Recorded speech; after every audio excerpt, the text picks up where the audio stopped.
अस्सलाम वालेकुम। Chemical equilibrium के पहले टॉपिक्स के बाद जो है law of mass action, KP and KC relationship, Le Chatelier principle, next जो हमारे पास आखिरी टॉपिक आ जाते हैं उनसे रिलेटेड कुछ एमसीक्यूज आपके सामने हैं। पहला एमसीक्यू बफर से रिलेटेड है और दूसरा सॉल्युबिलिटी प्रोडक्ट से रिलेटेड। उम्मीद है इसके आंसर आपको मिल जाएंगे। उन टॉपिक्स में जाने से पहले जो हमारा टॉपिक आ जाता है that is called common ion effect. According to MD CAT syllabus 25-26 syllabus हमारा सेम ही है। तमाम प्रोवेंस का कंटेंट जो है वो डिफरेंट हो सकता है। तो नेक्स्ट जो हमारा टॉपिक है वो किससे रिलेटेड है, that is related to common ion effect. नाम से जाहिर है ऐसा इफेक्ट जो किसकी वजह से होता है, कॉमन आयन की वजह से। आपने दो इलेक्ट्रोलाइट को मिक्स किया। इलेक्ट्रोलाइट हर वो चीज होती है जो आयंस प्रोड्यूस करे, उसको हम इलेक्ट्रोलाइट का नाम देते हैं। दो इलेक्ट्रोलाइट को जब आप मिक्स करते हो तो उसमें से एक इलेक्ट्रोलाइट वीक होता है और दूसरा क्या होता है, स्ट्रॉन्ग। और दोनों में एक आयन जो है वो क्या मिलता है, कॉमन। एग्जाम्पल के जरिए से भी हम देखेंगे। तो जो कॉमन आयन है वो क्या करता है, दो काम करता है। पहला काम कि वो डिक्रीज कर रहा होता है। क्या क्या चीजें डिक्रीज कर रहा होता है, याद रखना। Common ion decrease ionisation of, ये बातें एमसीक्यू के लिए इंपॉर्टेंट है, वीक इलेक्ट्रोलाइट। बातें हम वही देखेंगे जो स्मार्टली हमारे पास इन दी फॉर्म ऑफ एमसीक्यू जो है वो पूछी जा सके। चीजों को हम कॉम्प्लेक्स नहीं करेंगे, ज्यादा डेप्थ के अंदर नहीं लेके जाएंगे, क्योंकि we are going to study MD CAT which is basically the smart study. क्या होगा, डिक्रीज करेगा आयनाइजेशन ऑफ वीक इलेक्ट्रोलाइट। जो पहले बेचारा वीक है उसकी आयनाइजेशन मजीद क्या हो जाएगी, suppress, due to common ion. बच्चों आयनाइजेशन का मतलब दूसरा क्या भी होता है, सोलबिलिटी। सोलबिलिटी किसकी ही डिक्रीज होगी, जो वीक इलेक्ट्रोलाइट है। हर जगह पे एक ही रूल होता है कि जो बेचारा जुल्म की जो है वो चक्की के अंदर पिस रहा होता है वो गरीब ही होता है। जो गरीब है वो मजीद क्या हो जाता है, गरीब हो जाता है। तो बच्चों यहाँ पे भी कुछ इसी तरह से ही है कि वीक इलेक्ट्रोलाइट की आयनाइजेशन, या जिसको हम सोलबिलिटी का नाम भी देते हैं, वो डिक्रीज कर जाती। इंक्रीज क्या करेगी, इस कॉमन आयन की वजह से। ये बातें एमसीक्यू के लिए इंपॉर्टेंट है। It increase. बच्चों आयोनाइजेशन का याद रखना इनवर्स क्या होता है, क्रिस्टलाइजेशन। ये कुछ टर्म आपको इसके अंदर अब याद रखनी पड़ेंगी। तो क्या होगा, क्रिस्टलाइजेशन ऑफ वीक इलेक्ट्रोलाइट। जाहिर बात है अगर वो सॉल्युबल नहीं हो रहा तो वो फिर क्रिस्टल्स की फॉर्म में सॉल्यूशन के नीचे बैठना स्टार्ट हो जाएगा, सेटल डाउन होना शुरू हो जाएगा। क्रिस्टलाइजेशन का दूसरा मतलब क्या है कि आयंस आपस में ज्यादा से ज्यादा क्या होंगे, एसोसिएट। आयंस तो बन नहीं रहे, तो एसोसिएशन ऑफ आयंस किसकी, ऑफ वीक इलेक्ट्रोलाइट, वो क्या कर जाएगी, इंक्रीज। इस सारे फिनोमेना के पीछे जो फिनोमेना हमारे पास आ जाता है that is called common ion effect. अब बच्चों इसकी जो हमारे पास एग्जाम्पल है, बेस्ट एग्जाम्पल आपकी बुक के अंदर भी दी हुई है, वो क्या आ जाता है, that is purification of NaCl। तो इसमें चंद एक एग्जांपल्स जो है ना वो आपने जहन नशीन करनी है, जो आपसे एज इट इज पूछी जाएंगी। वैसे तो ये जो कॉमन आयन इफेक्ट है, इसमें जब भी एमसीक्यू आया बड़ा सिंपल ही आया है, प्यूरिफिकेशन ऑफ NaCl। याद रखना NaCl क्रिस्टलाइजेशन से प्यूरिफाई नहीं होता। किससे होता है? आप प्रैक्टिकल भी करते हो सेकेंड ईयर में कॉमन आयन इफेक्ट के जरिए से। बच्चों हमने क्या किया, ब्राइन सॉल्यूशन लिया। ब्राइन सॉल्यूशन आप सेकेंड ईयर में पढ़ चुके हो मैन्युफैक्चरिंग ऑफ कास्टिक सोडा के अंदर। Brine solution is the saturated solution of sodium chloride. बच्चों ये सोडियम क्लोराइड है, इसमें हमने किसको ऐड, इसमें जो है वो क्या बन रहे हैं आयंस हमारे पास, सोडियम और क्लोराइड्स आयन। फिर इसमें हमने किसको ऐड कर दिया, HCl गैस को। आपको पता है ये जो HCl गैस है ये इस NaCl के मुकाबले में बच्चों एक स्ट्रॉन्ग इलेक्ट्रोलाइट है। HCl हमारे पास क्या है, एक strong electrolyte, no doubt.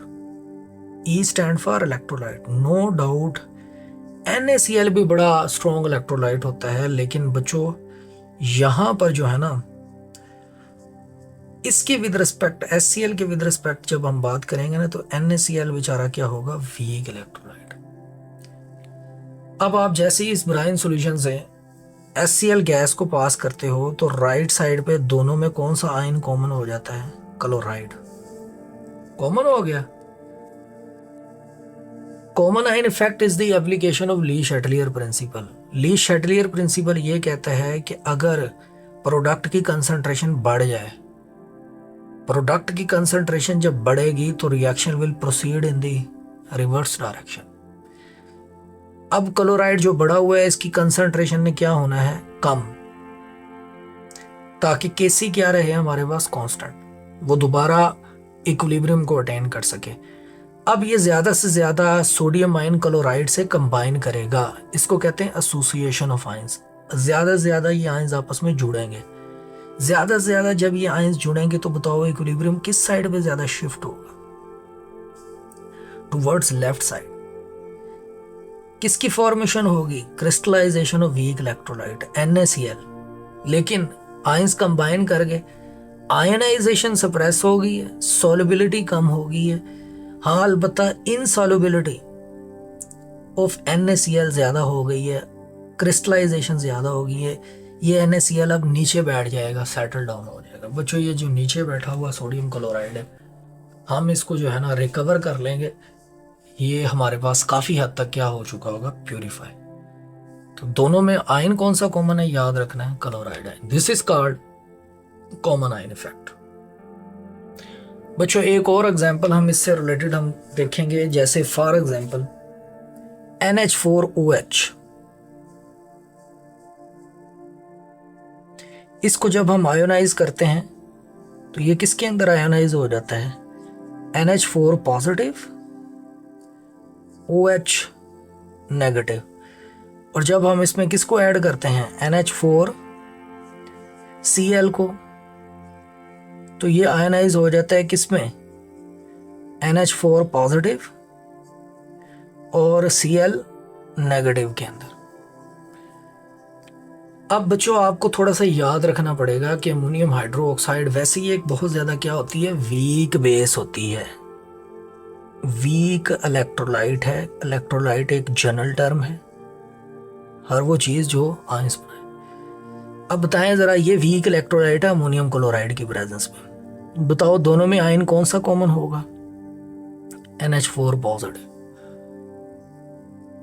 Concentration right side पे बढ़ गई, उसको बैलेंस करने के लिए रिवर्स में पहला रिएक्शन ही जाएगा, दूसरा नहीं जाएगा। क्यों नहीं जाएगा, क्योंकि उसकी बदमाशी है, वो स्ट्रॉन्ग है। तो किसको झुकना पड़ेगा, वीक इलेक्ट्रोलाइट को। तो बच्चों हमारे पास जो है ना केमिस्ट्री भी स्ट्रॉन्ग बंदों का ही जो है वो साथ देती है, तो जिसकी वजह से अमोनियम हाइड्रोक्साइड की बच्चों आयनाइजेशन सप्रेस, आयंस जो पहले कम थे मजीद कम, एसोसिएशन ऑफ आयन ज्यादा, क्रिस्टलाइजेशन ज्यादा होगी। This is called common ion effect. ठीक है, ये आपने चंद एक एग्जांपल याद रखनी है। एक MCQ भी मैं आपसे पूछूंगा, उसमें MCQ में जाने से पहले 2-3 एग्जांपल बुक के अंदर लिखी हुई हैं, व्हाट आर द एप्लीकेशंस। बच्चों जो कॉमन आयन इफेक्ट है हमारे पास, इसकी एप्लीकेशंस कौन कौन सी हो सकती हैं। एक तो एप्लीकेशन वही आ जाती है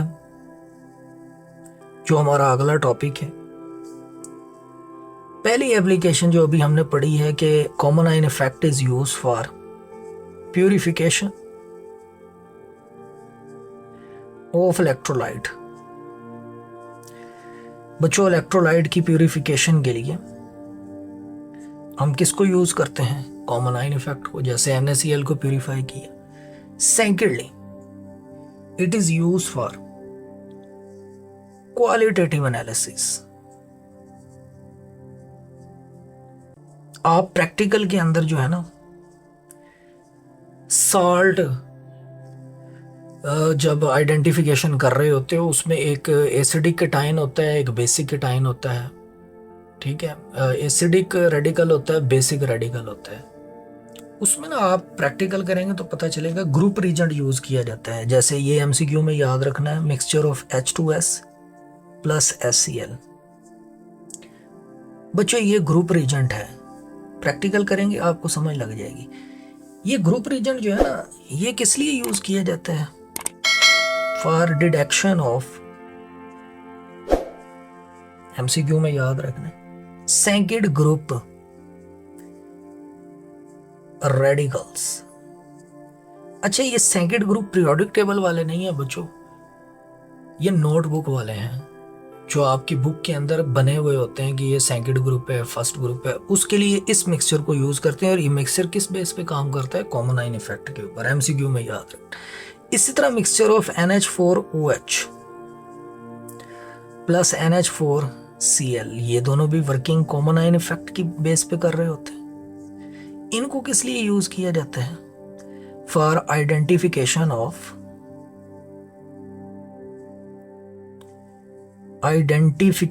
ऑफ थर्ड ग्रुप। ये थर्ड मैंने लिखा है, 3 जो लाइनें हैं आपस में जुड़ गई हैं, ये थर्ड ग्रुप के लिए। ठीक है, थर्ड ग्रुप बच्चों पीरियोडिक टेबल वाला नहीं, बोरोन एल्यूमिनियम वाला नहीं, ये आपकी नोटबुक वाला। आप करेंगे तो आपको पता चल जाएगा इसके पीछे भी कौन सा फिनोमेना है। ये बातें सिर्फ MCQ इंपॉर्टेंट है बच्चों। तीसरी इंपॉर्टेंट बात, common ion effect is used for buffer preparation. यार, बफर को बनाने के लिए जो है ना, हमें किसका सहारा लेना पड़ता है? कॉमन आयन इफेक्ट का। तो बफर की प्रिपरेशन भी एप्लीकेशन है कॉमन आयन इफेक्ट की।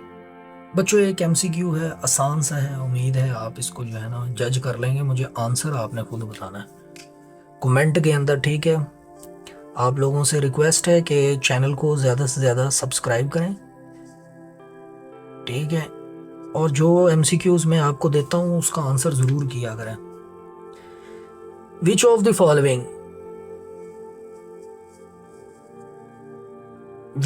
फॉलोइंग कैन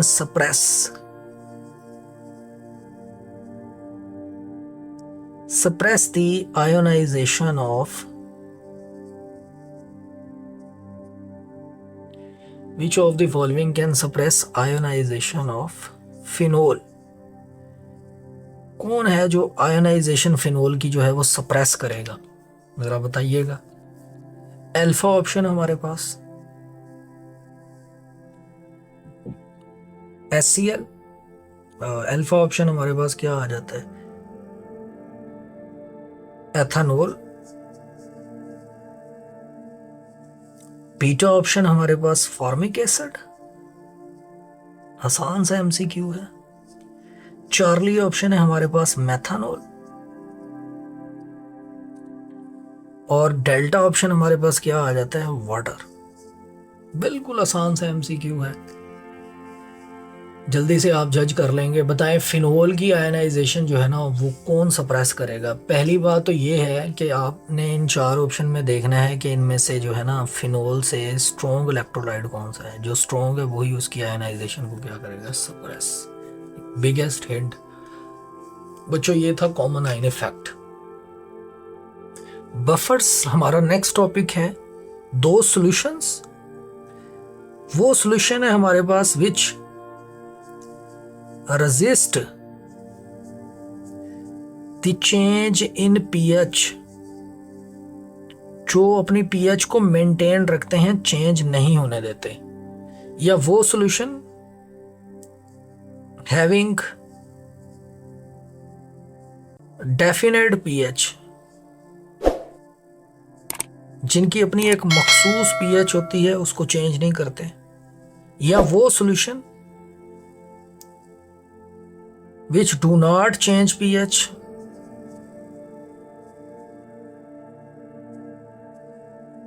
कब?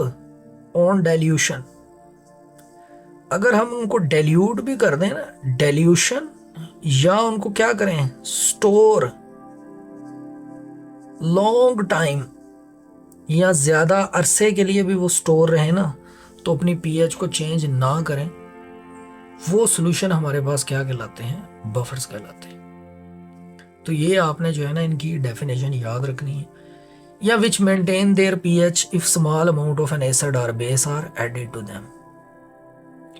बच्चों अब हम इनकी क्या देखेंगे, टाइप्स। हम बात बार बार इसकी पीएच की कर रहे हैं, तो इसका मतलब यह है कि पीएच की बेस के ऊपर जो बफर्स है ना हमारे पास, वो कितनी तरह के हो सकते हैं, 2 तरह के। एक एमसीक्यू भी ऊपर दिया हुआ है, फिर हम उसके सॉल्यूशन की तरफ भी आते हैं। पीएच की बेस के ऊपर buffers are of 2 types, one is acidic buffer और बच्चों second one is called basic buffer. नाम से थोड़ा आपको आइडिया हो गया होगा कि एसिडिक बफर वो होते हैं जिनकी पीएच क्या होती है, लेस देन 7। बेसिक बफर वो होते हैं जिनकी पीएच ग्रेटर देन 7 होती है। बच्चों एसिडिक बफर किस तरह से बनते हैं याद रखना है, ये पॉइंट जरा इंपॉर्टेंट है। वीक एसिड आपने लेना है, वीक एसिड, और उसी का क्या बनाना है, सॉल्ट। किसके अंदर, इन स्ट्रॉन्ग बेस। बच्चों आपने ना एसिड थोड़ा सा ज्यादा रखना है, एसिड ज्यादा रख के उसको स्ट्रॉन्ग बेस के अंदर ऐड कर देना है। तो कुछ क्वांटिटी वीक एसिड की स्ट्रॉन्ग बेस से रिएक्ट करके साल्ट में चेंज हो जाएगी, और कुछ एसिड बच जाएगा। उस साल्ट और एसिड का मिक्सचर क्या कहलाता है, एसिडिक बफर। याद रखना है ये आपने। कुछ एग्जांपल्स, शर्त ये है कि जो एसिड लिया गया है ना, इट मस्ट बी वीक। अब वीक एसिड और वीक बेस की कुछ लिस्ट जो है ना हमारी पार्ट 1 और पार्ट 2 की बुक्स के अंदर अवेलेबल है। कोशिश करें उनको जो है ना थोड़ा मेमोराइज करने की। आपको पता है जितने भी ऑर्गेनिक एसिड होते हैं वो वीक होते हैं, लाइक एस्टिक एसिड। ऐड हमने इसको NaOH में किया, NaOH से रिएक्ट करके इसने साथ क्या बना दिया, सॉल्ट।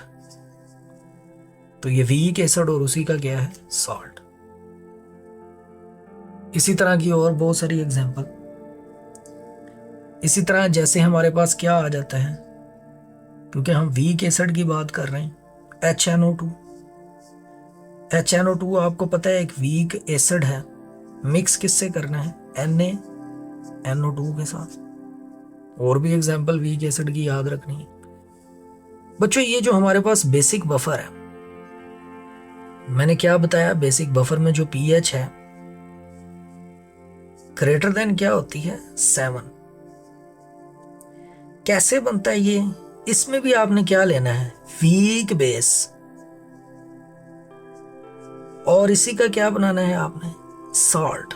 लेकिन ये सॉल्ट किसके अंदर बनाया जाएगा, इन स्ट्रॉन्ग एसिड। स्ट्रॉन्ग एसिड में इसका सॉल्ट आप लेंगे। अब बच्चों इसमें आने वाली examples, base should be weak, strong नहीं लेनी है आपने।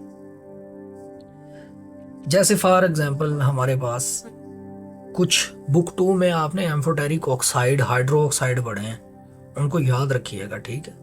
अभी तो एक हमने ऊपर लिया है ना, NH4OH, weak electrolyte, weak base है, और उसी का हमने क्या लिया, सॉल्ट। थोड़ी सी क्वांटिटी ज्यादा रखनी ताकि वो ज्यादा क्वांटिटी थोड़ी किस में चेंज हो जाए, सॉल्ट में, और दोनों का मिक्सचर जो है ना वो हमारे पास क्या बन जाए, बफर। बच्चों इसके बाद नेक्स्ट हमारे पास जो है ना एक और एग्जांपल ले लेते हैं, लाइक कॉपर हाइड्रोक्साइड आपने पढ़ा हुआ है, जो कॉपर के हाइड्रोक्साइड हैं, जिंक के हाइड्रोक्साइड हैं, वो क्या होते हैं? एम्फोटेरिक। Copper chloride. तो बेस और उसी का क्या ले लिया हमने? साल्ट। बच्चों ये इसी टाइप से रिलेटेड जो है ना, आपकी आंखों के सामने एक एमसीक्यू दिया हुआ है, इसका आंसर आपने जो है ना वो फाइंड करना है। बताएं जी, which of the following is not a buffer? कौन सा बफर नहीं हो सकता? HF organic, HF halogen acid में सबसे वीक है, उसी का साल्ट हो सकता है ये। H2S हाइड्रोजन सल्फाइड बहुत वीक एसिड होता है, बफर बन सकता है। Benzoic acid, organic compounds, organic carboxylic acids weak होते हैं, बन सकता है। बेरियम हाइड्रोक्साइड, अगर आपको याद हो ना, हम इनऑर्गेनिक के अंदर जाके एमडी कैड में पढ़ेंगे भी कि जो सेकेंड ग्रुप के हाइड्रोक्साइड है ना बच्चों, उनकी बेसिसिटी बढ़ती है, ये बहुत स्ट्रॉन्ग बेस है। अगर ये स्ट्रॉन्ग बेस है तो इसका मतलब ये है कि ये बफर बनाने में यूज नहीं हो सकती, क्योंकि उसके लिए वीक एसिड और किसका होना जरूरी है? वीक बेस का। तो ये कॉन्सेप्ट था हमारे पास किसका? बफर का और उसके टाइप्स। बच्चों अब कुछ एक दो बातें आपने याद रखनी है। पास पेपर में पूछा हुआ है कि what is the pH of blood. आपको पता है जो हमारे पास बफर है इसका बहुत ज़्यादा इस्तेमाल है इंडस्ट्री के अंदर भी, और बॉडी में एक जो बहुत इंपॉर्टेंट बफर हमारे वर्किंग कर रहा है दैट इज़ ब्लड। कितनी होती है? 7.35। इससे कम या ज़्यादा काज the death of a person. इसी तरह आपने याद रखना है कि जो बफर है ना किस तरह से अपनी पीएच को मेंटेन करता है। Buffer maintain pH due to common ion की वजह से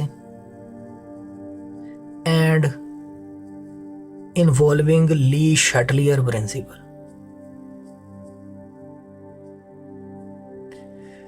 तो बच्चों इसको पीएच को मेंटेन करने में ना ये दो इन्वॉल्व होते हैं।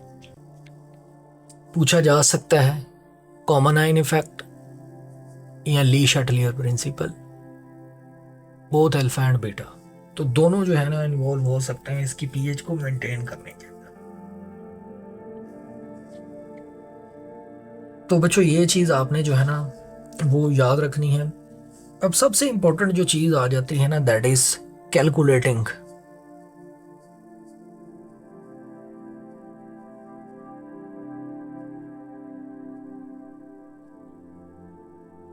pH of buffer.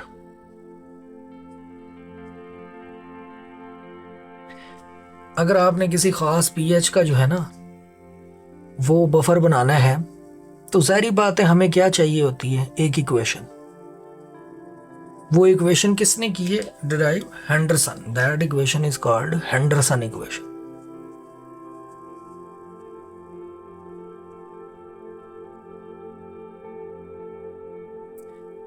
बच्चों इस हेंडरसन इक्वेशन को जो है ना वो आपने याद कर लेना है, इंपॉर्टेंट है। इसको यूज करते हुए जो है ना वो हम किसको कैलकुलेट करते जाएंगे? पीएच को। तो क्या होती है हेंडरसन इक्वेशन? तो हेंडरसन इक्वेशन की अगर हम बात करें तो pH is equal to pKa plus log times the salt over acid concentration. Salt ऊपर रखेंगे, एसिड नीचे रखेंगे।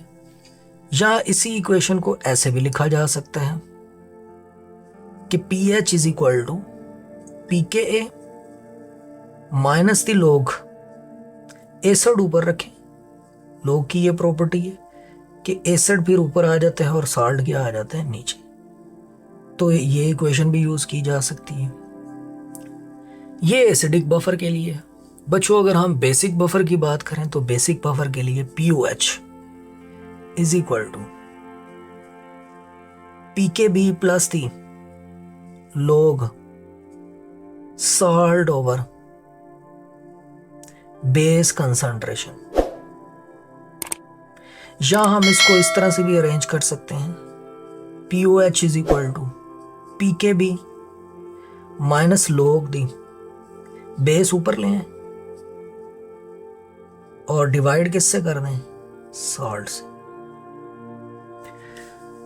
तो ये इक्वेशन एज इट इज जो है ना, वो पेपर पास्ट MD कैड के पेपर के अंदर जो है ना, वो ज़रा ज़्यादा ही पास्ट आ जाते हैं, 18, 17, 16, ठीक है, उसमें ये इक्वेशन लिखी हुई है। बच्चों अब एग्जामिनर जो होता है ना, आपको पता है बहुत सियाना होता है, तो वो बाज़ दफ़ा जो है ना ये इसको इक्वेशंस को चेंज कर देता है, आपसे कहता है कि जी एसिड है, इसमें हमारे पास इतना साल्ट, एसिड है, इतना साल्ट है, बफर है, एसिडिक बफर, बताओ POH क्या है। तो आप पढ़ते हो ना अब, क्योंकि PH और POH वाला टॉपिक तो नहीं है, तो आपको ये बातें बफर में ले जाके वो पूछ सकता है। सम ऑफ PH प्लस POH किसके बराबर होता है, 14 के, एट 25 डिग्री सेल्सियस। अगर आपने PH निकाली है तो कहा POH है, तो 14 में से PH को क्या कर देना, माइनस। ये कुछ एक दो इंपॉर्टेंट बातें जो है ना, ये जहन नशीन करने के लिए हैं। फिर इसी तरह याद रखना आपने PKA प्लस PKB, ये भी किसके बराबर होता है, सम 14 के, बशर्ते कि हमारे पास टेम्परेचर कितना हो, 25 डिग्री सेल्सियस। अब हो सकता है एसिडिक बफर है, दिया PKB है, अब आप परेशान हो कि सर ये कैसे निकालेंगे, तो ये आपने इस फार्मूले से निकाल लेना है, ठीक है। एक और चीज आपने याद रखनी है, अगर वो आपसे पूछता ही H पॉजिटिव है, कहते हैं जी किसी बफर की H पॉजिटिव बताओ, दिया PH है, आपने PH निकाली, तो पता क्या करना है, एक शॉर्टकट याद रख लेना है, 10 की पावर माइनस PH कर देना, जो PH आए पावर की फॉर्म में लिख देना। अगर बेसिक बफर है, आपसे कहते हैं OH नेगेटिव बताओ, तो फिर आपने क्या कर देना है, 10 की पावर माइनस POH कर देना। तो ये डिफरेंट शॉर्टकट जो है ना, ये हम FSC में PH POH वगैरह में पढ़ रहे होते हैं। तो इस तरह से जो है ना, ये कुछ बातें आपने कैलकुलेशन से रिलेटेड याद रखनी है, और जो ऊपर इक्वेशंस है वो बहुत ज़्यादा इंपॉर्टेंट है ख़ास तौर पे। बच्चों अब कुछ इंपॉर्टेंट बातें इसी हैंडरसन इक्वेशन से रिलेटेड आपने याद रखनी है। पहली इंपॉर्टेंट बात हमारे पास ये आ जाती है कि अगर कोई ऐसा बफर है, ऐसा बफर जिसमें आपने एसिड और साल्ट की कंसंट्रेशन को क्या रखा है, बराबर,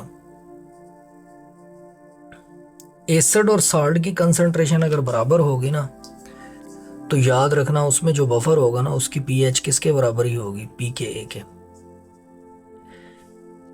अगर PH PKA के बराबर आए तो वो आपने कंसीडर कर लेना है, it will be a best buffer. ये अक्सर MCQ में पूछा होता है कि बताएं विच of the following is best buffer. तो बच्चों वही होगा जिसमें PH किसके बराबर आ रही है, PKA के।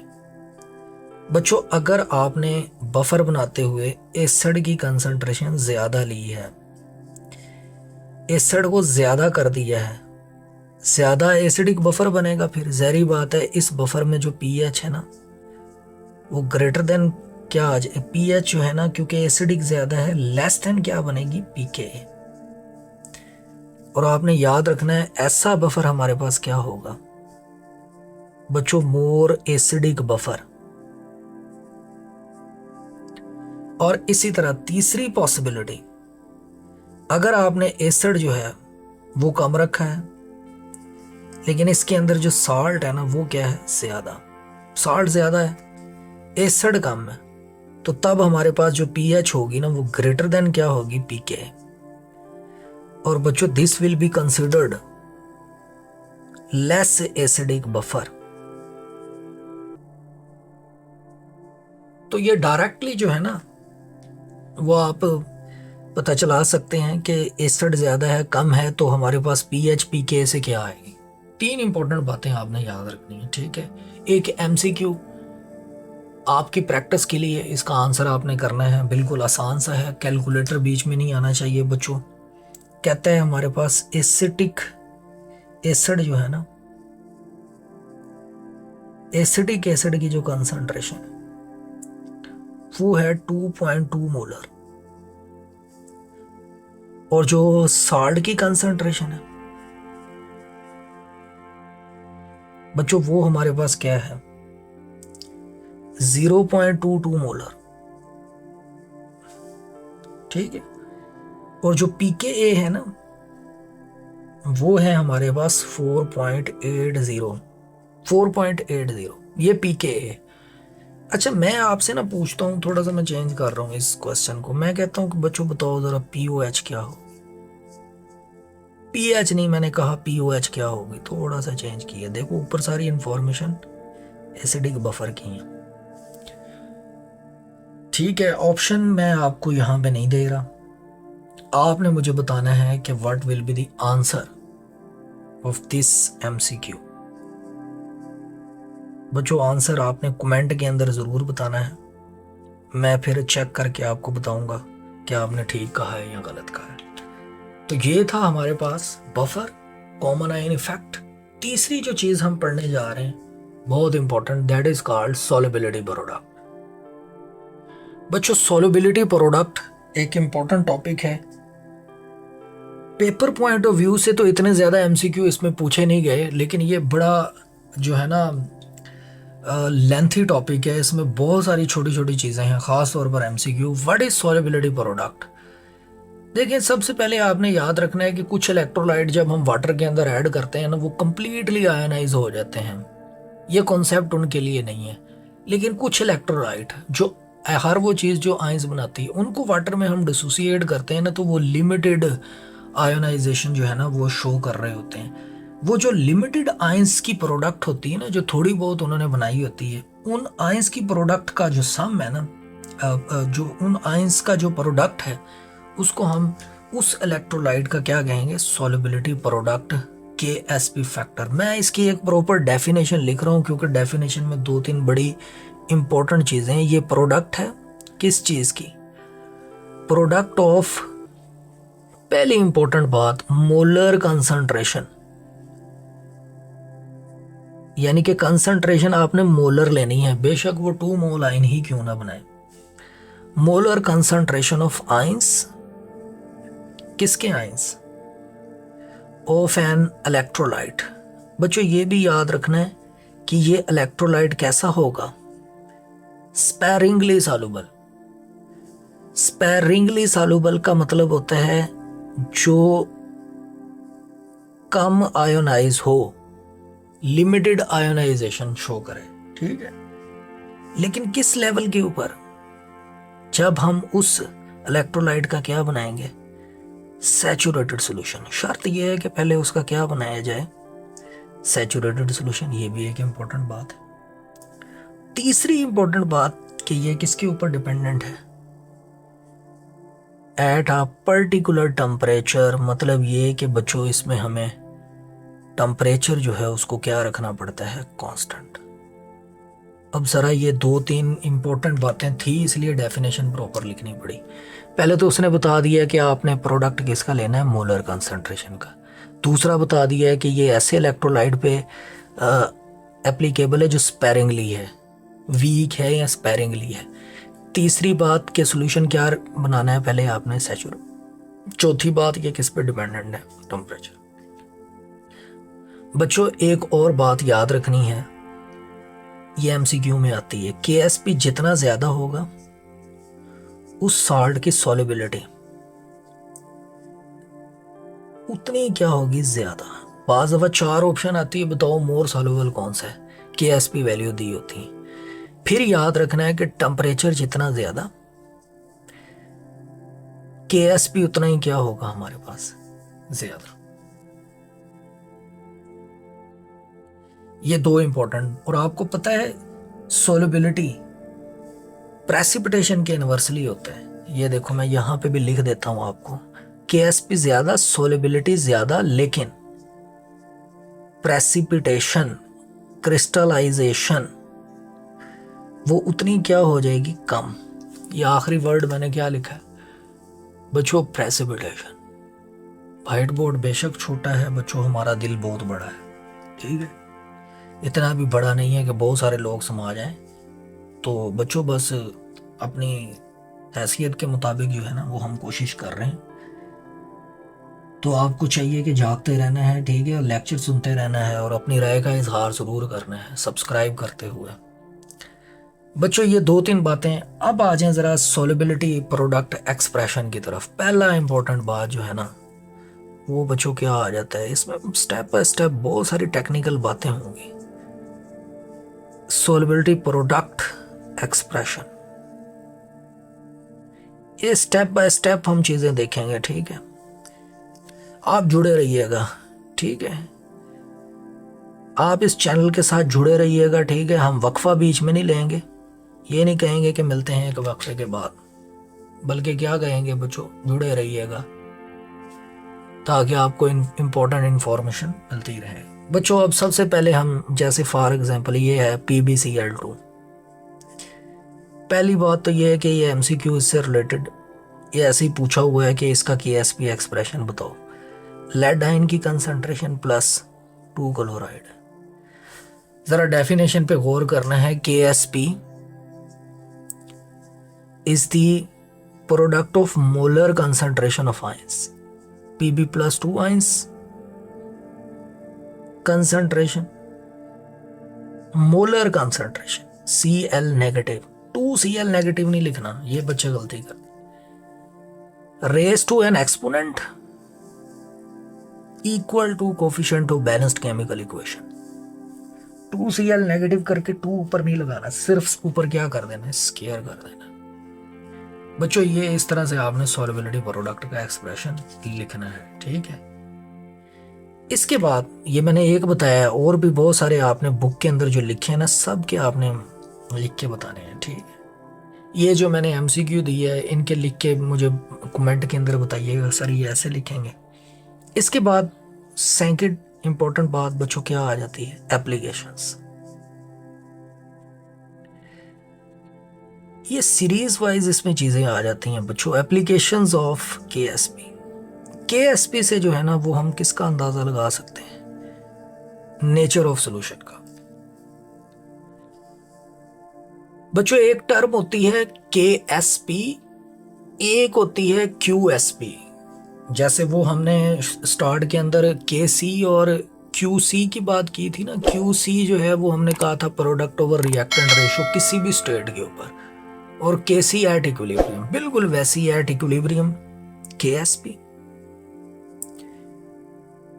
और एक है आयनिक प्रोडक्ट। बच्चों याद रखना, अगर KSP की वैल्यू आयनिक प्रोडक्ट के बराबर है, रिएक्शन इक्विलिब्रियम पे है, क्या कहेंगे उसको, कौन सा सॉल्यूशन होगा बच्चों को, तो याद रखना है ये हमारे पास क्या कहलाएगा, सैचुरेटेड सॉल्यूशन।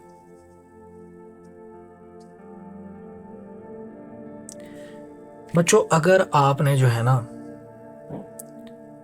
KSP तो आपको पता है, आपने निकाली आयनिक प्रोडक्ट, आयंस बहुत ज्यादा बने हुए हैं। बहुत ज्यादा आयंस बनने का मतलब यह है कि मजीद आयंस नहीं बन सकते। अगर आयंस बहुत ज्यादा बने हों ना तो बच्चों उसको कहते हैं सुपर सैचुरेटेड सॉल्यूशन। मजीद आयंस नहीं बन सकते, this is called super saturated.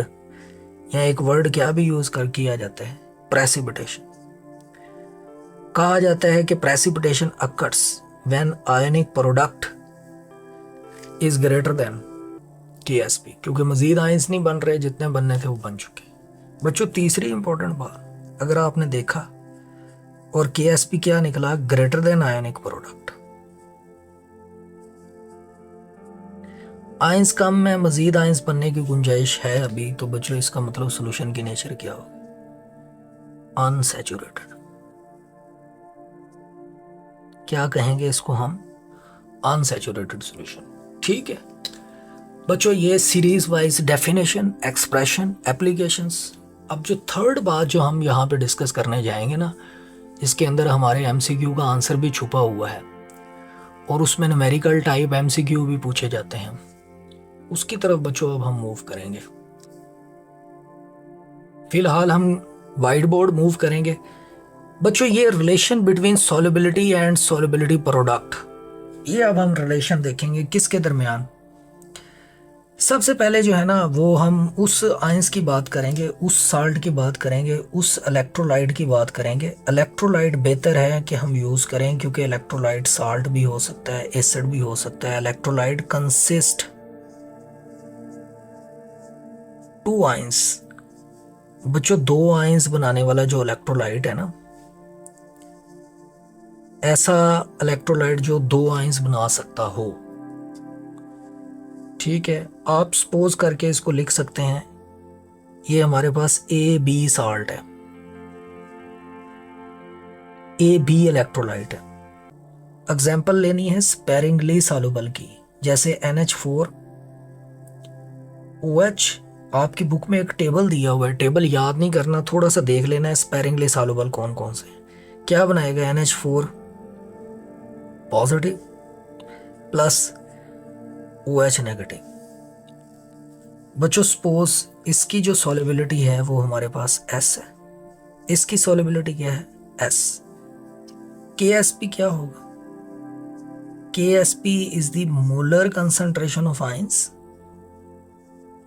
एक NH4OH लिखना है, जो भी साथ मोल होगा उसको पावर की फॉर्म में लिखना है, OH नेगेटिव।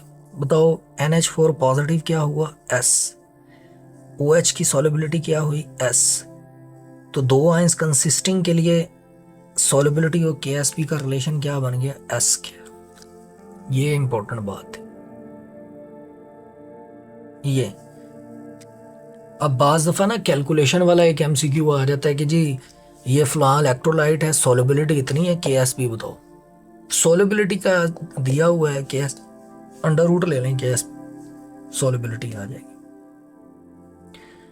बच्चों, इसके बाद हमारे पास जो है ना वो बात हम किसकी करेंगे? उस इलेक्ट्रोलाइट की जिसके अंदर क्या आ जाता है? इलेक्ट्रोलाइट कंसिस्ट ऑफ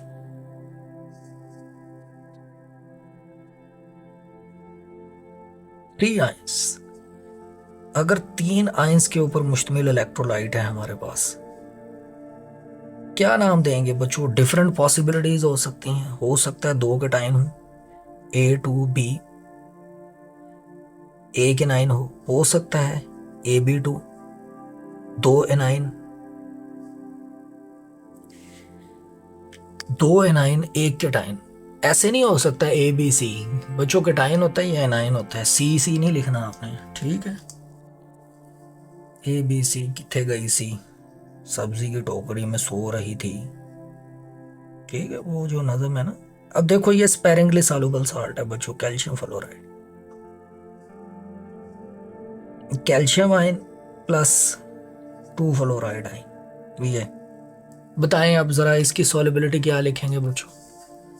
कैल्शियम की सॉल्युबिलिटी हमारे पास S, फ्लोराइड की क्या लिखेंगे? 2S, डबल इसकी कंसंट्रेशन हो।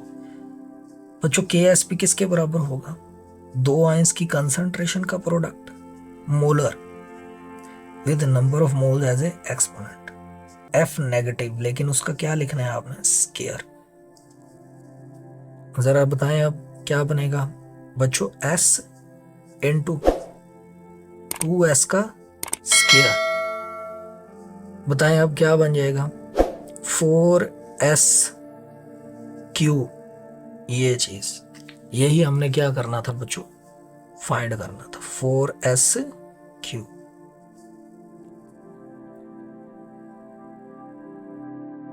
बच्चों, इस क्वेश्चन का अब आंसर हम फाइंड करने की कोशिश करेंगे। ये देखो मैंने दो आयंस के लिए रिलेशन बनाया बच्चों, तीन आयंस के लिए बनाया, अब आपने 4 आयन का भी बनाना है, 5 आयन का भी बनाना है। अब ज़रा इस क्वेश्चन के आंसर की तरफ आ जाएं। ज़रा गौर करो बच्चों, क्या लिखा हुआ है? Solubility is equal to cube root of KSP over 4। ये चीज़ बच्चों ये कैसे बना है? ये देखो ना ज़रा, अभी हमने डिराइव किया, ये ज़रा गौर करो। ये 4 को उठा के KSP के नीचे डिवाइड करो, फिर इसका क्यूब रूट लो, क्योंकि क्यूब रूट ही लेना पड़ेगा ना। इसका मतलब कि ये कोई दो आयंस कंसिस्टिंग इलेक्ट्रोलाइट हो सकता है, आसान है। बताओ इसमें दो आयंस कंसिस्टिंग कौन सा है? शाबाश बच्चों, ये चार्ली ऑप्शन। ये चार्ली ऑप्शन है, ये चीज़ चार्ली ऑप्शन कैसे है ये देखो, Ag2CO3 है ना, ये देखो ये जब आयोनाइज होता है बच्चों 2 आइंस बनाता है, 2 कैटाइंस बनाता है, 2 सिल्वर आइंस, और कार्बोनेट क्या बनाएगा, 1 बनाएगा। अब निकालना ज़रा, यही एक्सप्रेशन सॉल्युबिलिटी अरेंज करके हमारे पास बनेगा। ये देखो आयरन 2 है, सल्फ़र 3 है, ये तो 5 वाला है, ये 2 वाला है, ये 4 वाला है, ठीक है, खोए वाला मलाई वाला। तो बच्चों ये हमारे पास जो है ना, आपने इसके बारे में याद रखना है। अब एक MCQ जो है ना वो मैं आपको देता हूँ, थोड़ा सा कैलकुलेशन वाला। कैलकुलेशन वाला MCQ जो है ना वो आपने सॉल्व करना है, ताकि आपको कैलकुलेशन का भी पता हो ना। आपने सॉल्व करके इसका आंसर कमेंट के अंदर ज़रूर बताना है बच्चों। वो कहता है सॉल्युबिलिटी ऑफ